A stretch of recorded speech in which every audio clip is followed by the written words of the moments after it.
ভারত জোড়ো ন্যায় যাত্রায় যে আমাদের জননেতা রাহুল গান্ধীজি ন্যায় যাত্রা শুরু করেছেন, তা শুধু রাজনৈতিক, অর্থনৈতিক, সামাজিক ন্যায়ের জন্যই না, আমাদের মহিলাদের প্রতি যে অন্যায়, বিচার, নির্যাতন হচ্ছে, তার জন্য আজকে আমাদের অল ইন্ডিয়া মহিলা কংগ্রেস প্রেসিডেন্টের নির্দেশ অনুসারে আজকের দিনটাতে সমস্ত ভারতবর্ষের সমস্ত রাজ্যে মহিলা অধ্যক্ষদের নিয়ে আজকে নারী ন্যায় যাত্রা একটা প্রতিবাদ স্বরূপ আমরা এই প্রেস মিট করতে যাচ্ছি।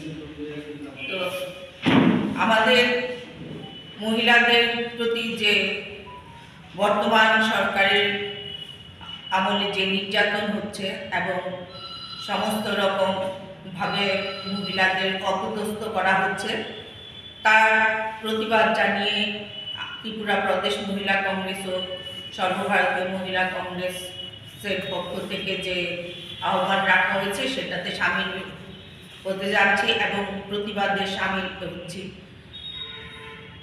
আপনারা অবগত আছেন যে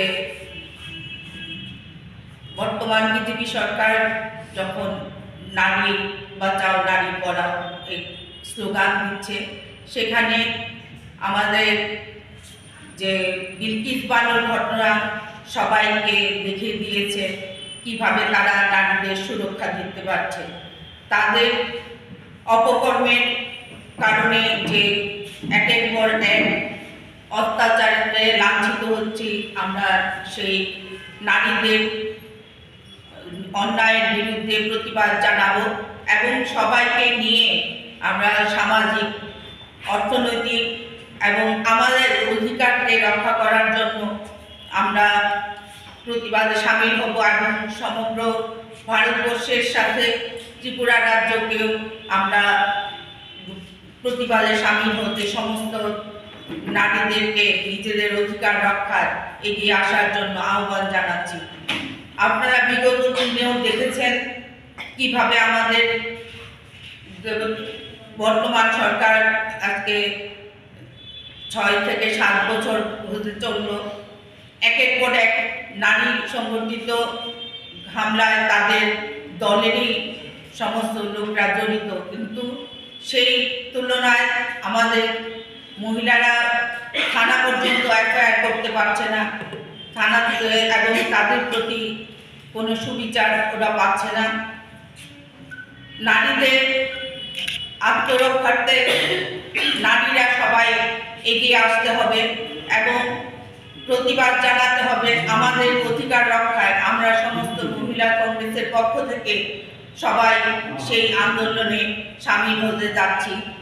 এবং আপনারা দেখেছেন রাহুল গান্ধীজি সমস্ত পদযাত্রা, যেটা জানুয়ারির 14 তারিখ থেকে শুরু হয়েছিল, সমস্ত রাজ্যে রাজ্যে, শুধু NSY, যুব কংগ্রেস, তাদের দল মত নির্বিশেষে সমস্ত বর্গের লোকদের সঙ্গে মিলিত হচ্ছেন এবং সমস্ত ধরনের যারা শ্রমিক আছেন এবং মহিলা পুরুষদের থেকে বেতন বৈষম্য মহিলাদের অনেক কম দেওয়া হচ্ছে, তারও প্রতিবাদ স্বরূপ আমাদের নারীদের ন্যায় রক্ষার্থে আমরা সেই কংগ্রেস দল বরাবরই নারীদের পক্ষে আন্দোলন করে গেছে। তারা যেমন বলছে 33% সংরক্ষণ মহিলাদের ক্ষেত্রে, যেটা শুরু করে দিয়েছিলেন আমাদের প্রয়াত প্রধানমন্ত্রী রাজীবজি।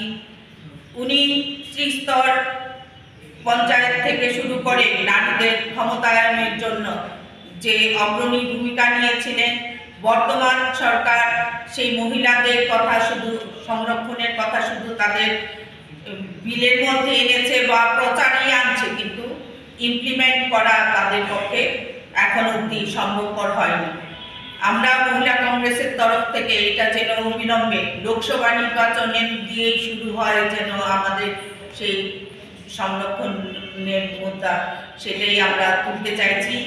এবং তার জন্য প্রদেশ কংগ্রেস আমাদের সাথে আছেন এবং থাকবেন আগামী দিনেও, এবং সবাইকে মিলে আমরা মহিলা কংগ্রেস এই নারী ন্যায় আন্দোলনের সপক্ষে সোচ্চার হব সবসময়।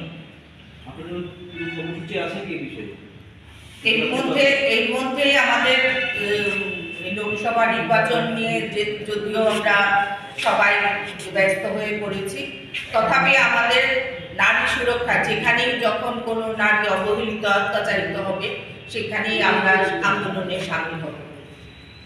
আচ্ছা, ককবরক রুমান স্ক্রিপ্ট নিয়ে রাজ্য সরকারকে আপনারা কি বলবেন? ককবরক রুমান স্ক্রিপ্ট নিয়ে রাজ্য সরকারকে আপনারা কি বলবেন?